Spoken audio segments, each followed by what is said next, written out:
Hello and welcome back to another episode of Colour With Me, where I, the Black Gallerina, discuss decolonial theory, curatorial practice and contemporary art galleries while colouring away.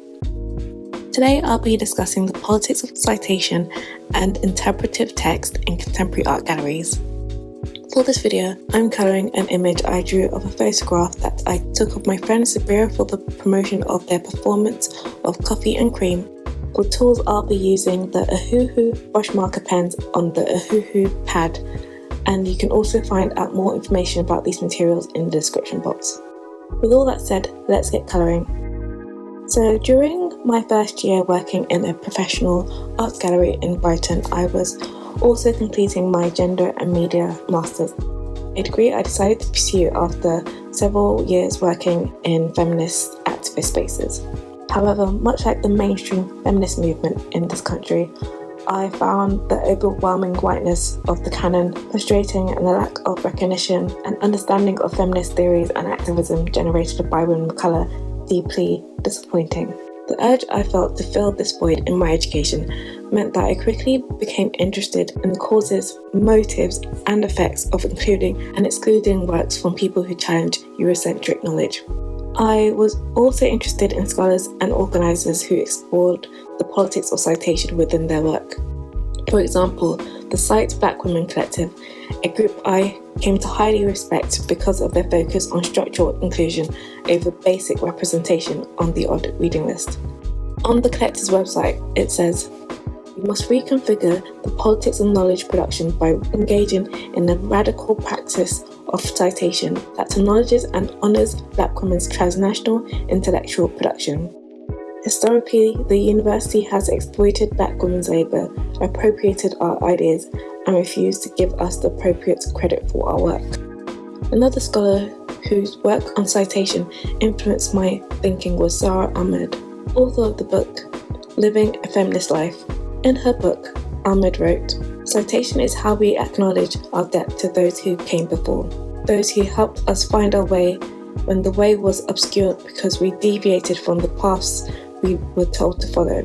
In this book, I cite feminists of colour who have contributed to the project of naming and dismantling the institutions of patriarchal whiteness.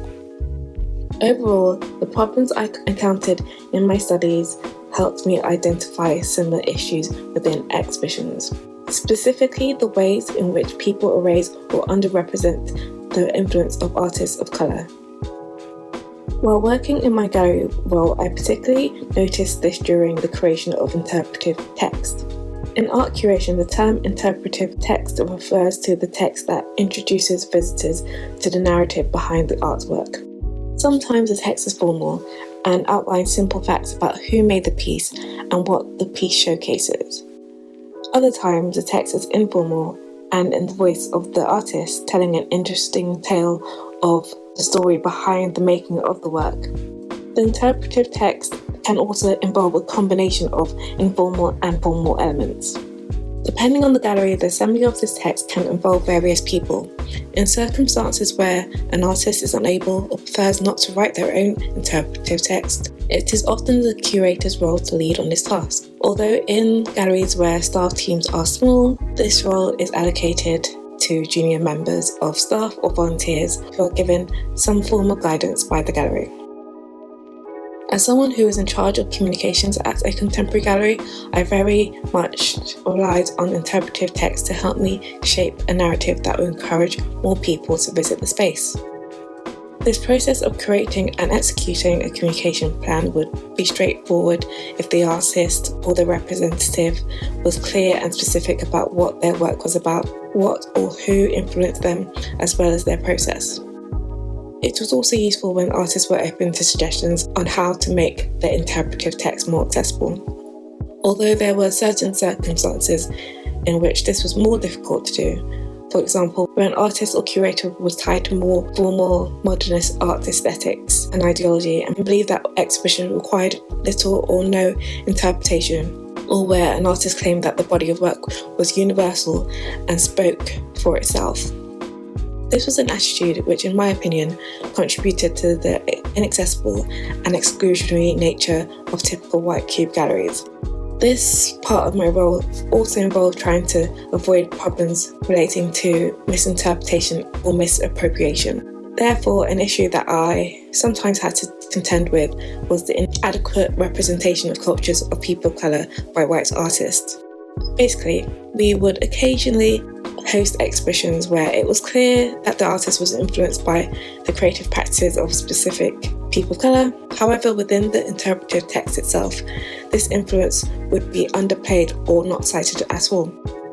Over time, I came to the conclusion that, like academia, when it came to interpretive text, adequate citation is a form of currency not equally afforded to people of colour and is instead regularly used to reinforce and institutionalise whiteness.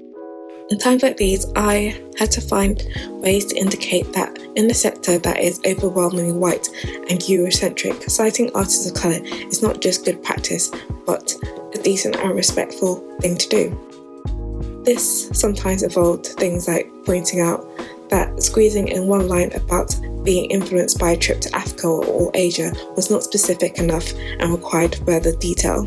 To me, there is something colonial about a white artist cherry-picking parts of a marginalised culture to embed in their work and proceeding to capitalise off it by minimising its contribution. Fortunately, in my position, I was able to discuss these red flags with other members of staff who were able to intervene and salvage the situation before the launch of an exhibition. It was really important to have a supportive staff team because it should not be the responsibility of staff of colour to flag and deal with situations relating to racial inequity. However, these experiences did make me wonder what happened in galleries where staff were not as understanding or considerate. The first time I heard about an incident like this was when Gabriela de la Puente wrote her review of Keith Haring's exhibition at Tate Liverpool for the White Cube in 2019. In the blog, she discussed the lack of recognition of artists of colour and how they had influenced Haring's life's work. She wrote, "I would have expected and hoped and prayed that the curation would have laid this out for us and paid tribute to the marginalised artists who came before Haring. You know, everyone who was not allowed to succeed in the way that he did, but there were hardly any mention. And when the war text did describe influences, they were not given any real weight." While the role of interpretive text may seem to be a small part of curating an exhibition, it plays a crucial role in communicating the background of the artwork and the artist to visitors attending the exhibition. This is probably why conversations about who writes interpretive text, what is included in it, what is excluded from it, and how it is written is something which has been discussed as a way to help counter racism and colonial narratives in the museum and heritage sector. However, I believe that the issue with coloniality by interpretive text is something that is a problem within contemporary galleries too. Personally, I think it would be really interesting to explore the ways in which contemporary art galleries can incorporate ethics and practices from radical academic spaces and museum practices in relation to constructing interpretive text.